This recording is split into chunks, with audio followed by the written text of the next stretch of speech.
So this session is titled More from Less, looking at technology, people and productivity. Now, we have been preparing for the future, if you like, and the speakers in this session are going to talk about technology, people and the productivity we need to prepare for that future. So our first speaker this morning I'm going to introduce is Dr. Cameron Clark, who, as he comes to the front here, he's the Senior Research Fellow at the University of Sydney. And since starting there at the Dairy Group at the Faculty of Veterinary Science, Cameron has shown a real passion for all technology and research in the dairy industry. And this, if you've been to these sessions before over the last few years, you'll notice that his students that Cameron's been working with have shown that enthusiasm. So I would like to invite Cameron now to the stage, and we'll welcome you.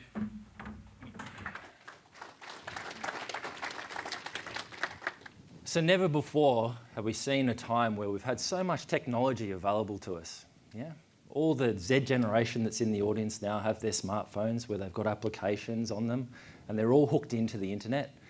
In the dairy industry, we've got stacks of technology that's coming to us in the form of pamphlets every day coming into the dairy farm. So we've got stacks of this technology available. But I'll put it to you all that never before have we had a time where there's so much technology gathering dust in the shed, or data that's taking up space on our hard drives, on our computers. So we're in a real time of opportunity, I believe now, but I just think we need to be very careful about the technology that we invest in. So it's all about hunting this efficiency through increased productivity, increased welfare of our animals through technology. So let me take you through a bit of a journey with that in mind. So I've got 3 points to talk to you about today. We've got the technology currently on Australian dairy farms. We've got what's hot and what's not and why. And then I'm going to take the liberty of introducing you to 3 technologies which I believe to be really things that are going to create a step change in our industry and keep our competitive advantage. One of my mentors back in New Zealand when I was doing work there said, look, Cameron, you know, you can spend a lot of time trying to protect technology, trying to protect what you're going to do. What you need to do is stay 10 years ahead and let everyone else follow you.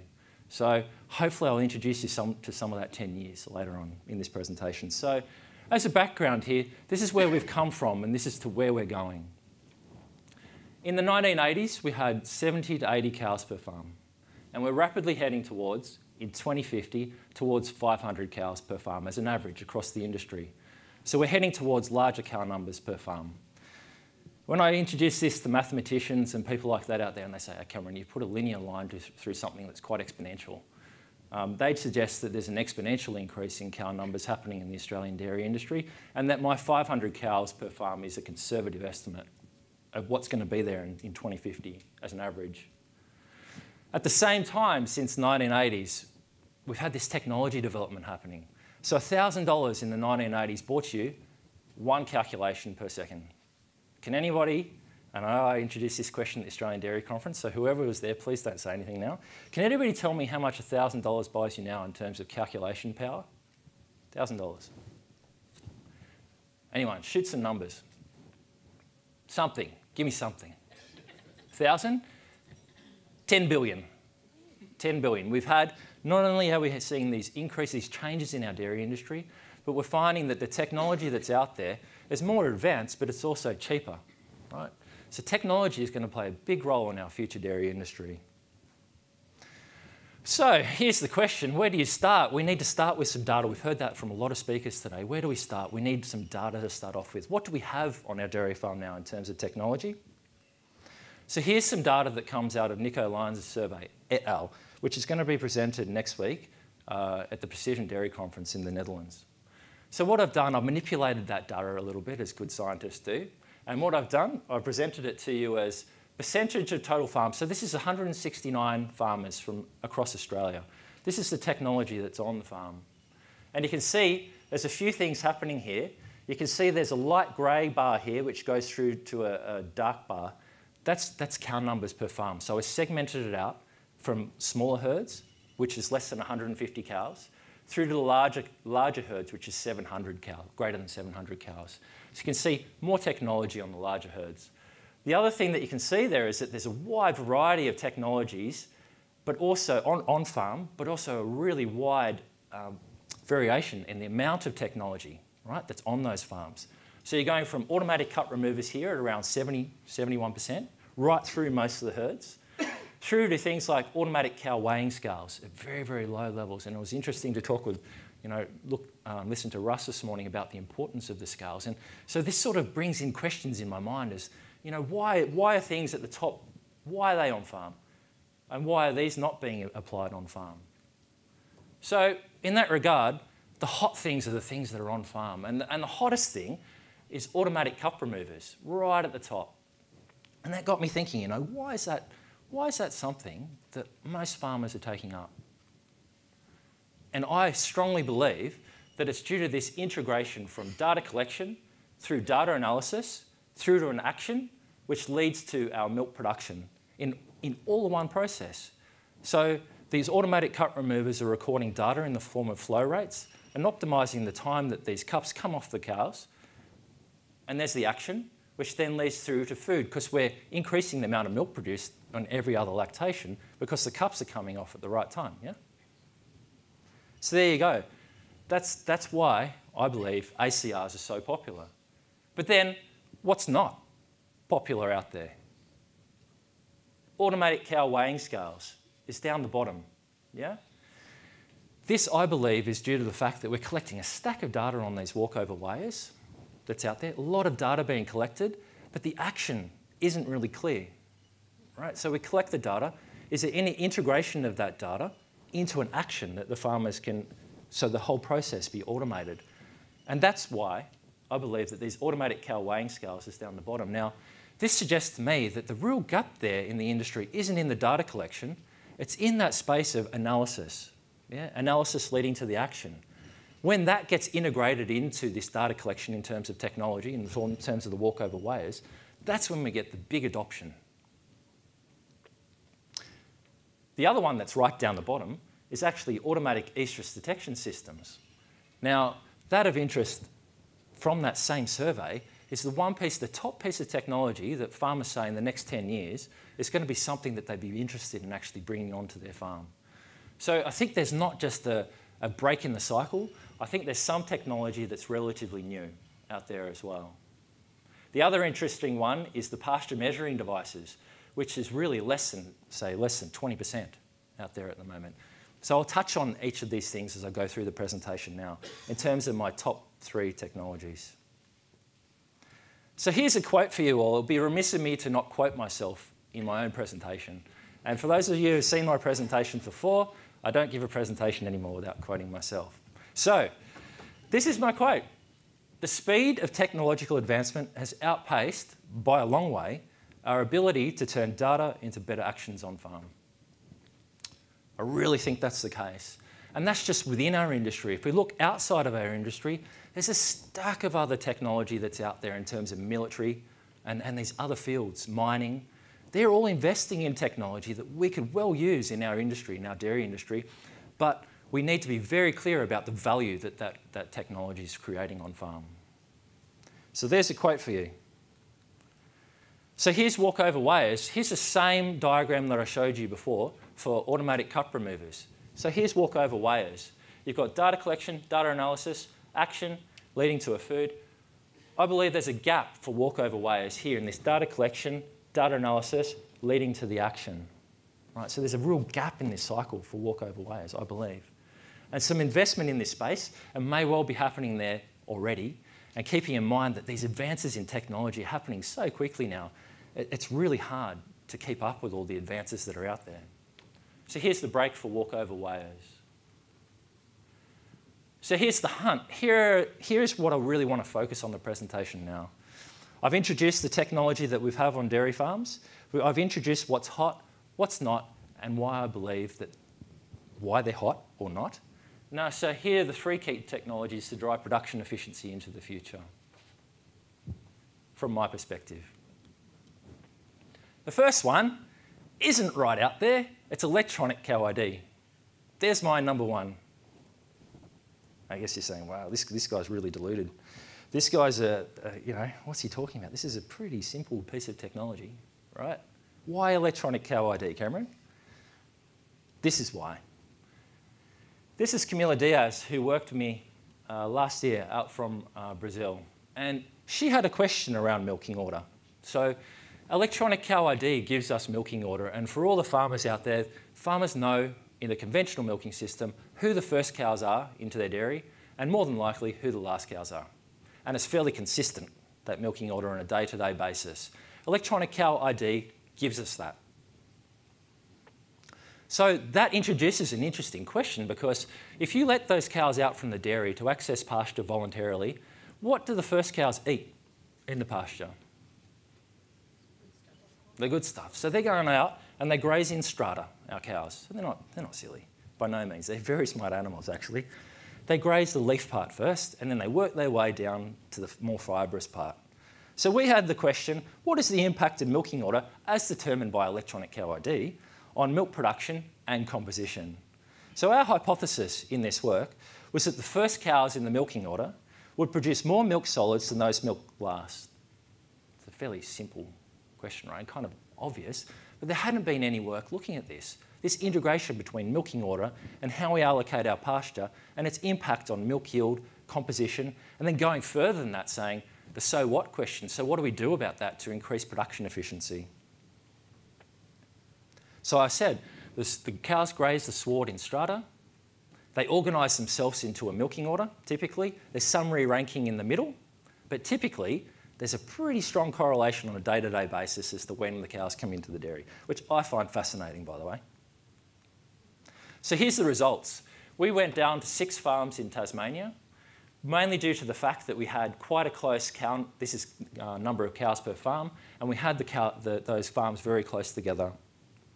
So what we found was that the milk yield difference between the first and the last cows that were entering the dairy averaged out to about 18%. So the first cows producing 18%, close to 20%, more milk production than the cows coming in last. And this here are predicted means. And what we've done there, we've accounted for things like days in milk, parity, the age of the animal. So we've accounted for the things that we would expect to differ within the herd, right? So our heifers might come in last. Yeah? So we've taken that into account in this analysis. And how that translates to 4.5 litres per cow per day difference between the first and the last cows coming in. So our question now is, can we increase the efficiency of pasture nutrient conversion to dollars through simple changes in management on farm? Simple changes like, what would be the impact of just holding those cows back? You know, maybe halving the allocation of pasture and then letting them go onto the rest of the pasture after milking. You know, interrupting that voluntary movement onto the pasture. Other things like, can we look at integrating these findings into the variable feeding systems that we've got? Maybe introducing a lower protein pellet early, graduating through a higher protein last, because we know what's happening in the pasture. Our Kiwi cousins from across the ditch are very interested in this work too, because obviously there's a very strong pressure there around the environmental impact. So their question there is, are there high environmental impact cows? Are those first cows that are getting very high crude protein levels from the pasture, are they the cows that are causing all the nitrogen leaching from the system because they're getting excessive nitrogen in their diet? So this is what we're about in the Dairy Science Group. It's these simple solutions for farmers to increase efficiency. It's not about the investment in these whiz-bang technologies. It's all about better use of the data that we've already got to drive more efficiency and profit in our systems. So the second one, I believe it's these cow monitoring systems. I'm going to go along with farmers here. I believe in the next 10 years that these automatic, these onboard cow monitoring systems are going to be the next big thing for our industry, not just for day-to-day management, but also for genetic selection as well. And I'll talk about that in just a second. So I provided you a quote. Now I provide you a picture of me. So what I can say is that obtaining real-time behaviour of dairy cattle at a sub-minute level is available to research and commercially now.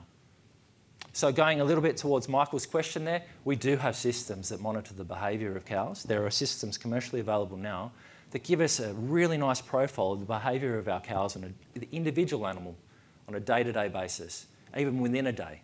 So we can monitor these cows remotely through this technology now. And it's not just about,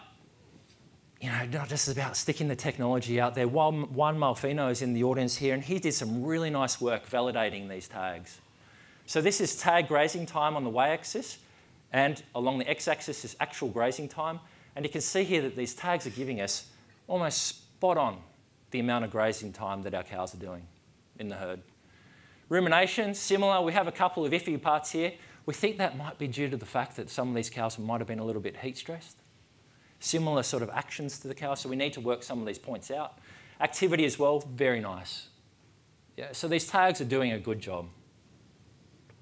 And by the way, that wasn't just on ryegrass, that was also on chicory as well. So we were looking at very different types of forage available to the cows as well. So the health phenotype, so we have all these behaviours in terms of these on-board, on-collar cows. So our thoughts are that, it's not just about all that data collection like I was talking about before. It's all about presenting change on farm. They're looking at these actions, identifying reduced health earlier so we can actually come in, treat these cows earlier and get them more productive quicker. A good example actually of this is 3-day sickness, which we've seen come down the coast of Australia this year, quite prevalently this year. And talking to Israel, in the Jordan Valley, they had a similar thing come through. And they had these tags on their cows. And they saw this introduction of 3-day sickness early through rumination drop. And they came in with an anti-inflammatory early and got these cows more productive quicker. So you didn't see that decline right through the rest of lactation. So there's some really nice practical examples of how we could use these more health phenotypes derived from these cows. So Sharonika Tulukta looked at Estrous using these tags, and we can detect Estrous with similar levels of accuracy as us researchers all coming around and closely monitoring these cows. Right, so Estrous detection is good, high accuracy.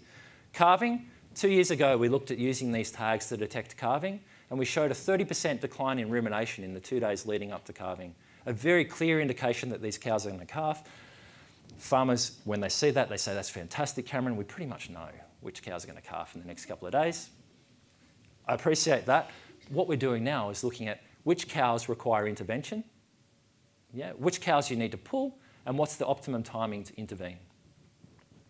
And I reckon we've got some really nice learnings from human medicine in that field that we can actually apply. Lameness, we're linking up with the engineers in the University of Sydney who have developed all these really nice algorithms around monitoring movement and monitoring it remotely. So we've got some Dairy Australia funding, which we're very appreciative of, to actually fund a PhD, taking that person from engineering and introducing him into agriculture to actually do something productive, rather than blowing stuff up in the military field, which, by the way, they're very good at. And heat stress as well. This was introduced by Russ this morning as well as having a big impact on the epithelial development of our animals. So here again, we have an opportunity with these tags, with these on-cow sensors to pick up heat stress as well.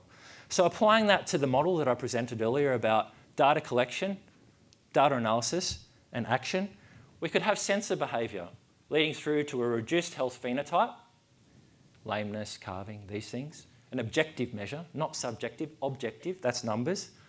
We have an auto draft of an animal for management, an alert that can be sent to the vet or the farmer to actually provide individual level animal attention based on a likelihood that that cow is lame or becoming lame or LDA or things like this.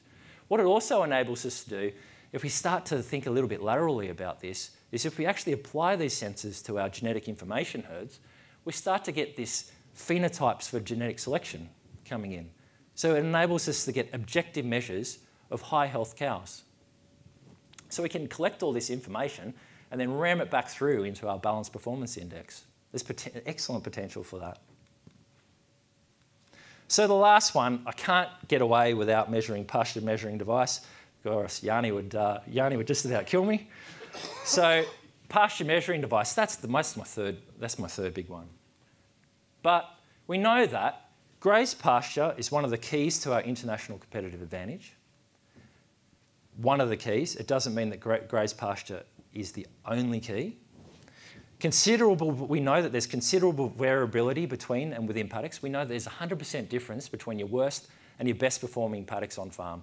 And I know this because Yanni has looked at farms here, and we've also looked at farms in New Zealand about this, and it's fairly consistent, 100% difference with the same management. But our ability to collect, collate, and act on this information from this technology is limited on farms. I wouldn't expect any one of you to go out and look on a per metre basis across your farm and know what every single metre of your farm's doing. So I reckon there's an awesome opportunity to use this technology and integrate that into software analysis to enable these informed decisions on farm. So perhaps we should be having, as an industry, an automatic cut remover model for pasture. There's a thought. Data automatically captured, analysed, and action implemented by the farmer.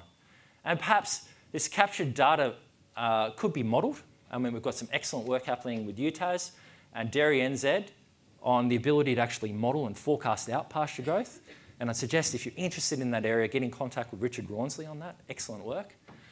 But also, there's also introduces the opportunity to introduce these automated vehicles or other devices that can automatically capture pasture, because we know that there's time pressures.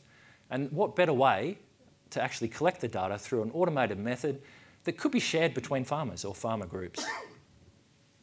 So I am over time, so here's our conclusion. Our data future, I suggest we go forward to the past. This lady knew every individual animal by name, yeah? Looking very happy to, actually, by the way, doing it. We've come to a stage here, we're getting increasing cow numbers. We're going to have close to 500 cows in the next 20 or 30 years. The ability to go back to the past, I believe, is really going to be linked in with our technology on farms. The ability to collect, collate, and act on data, to improve key areas of system underperformance, and I believe that DairyBase will be one of the keys to that. Getting data into DairyBase, knowing where levels of underperformance are now, and targeting them will be key to that. And that'll form the basis of our international competitive advantage as an industry into the future. Thank you very much.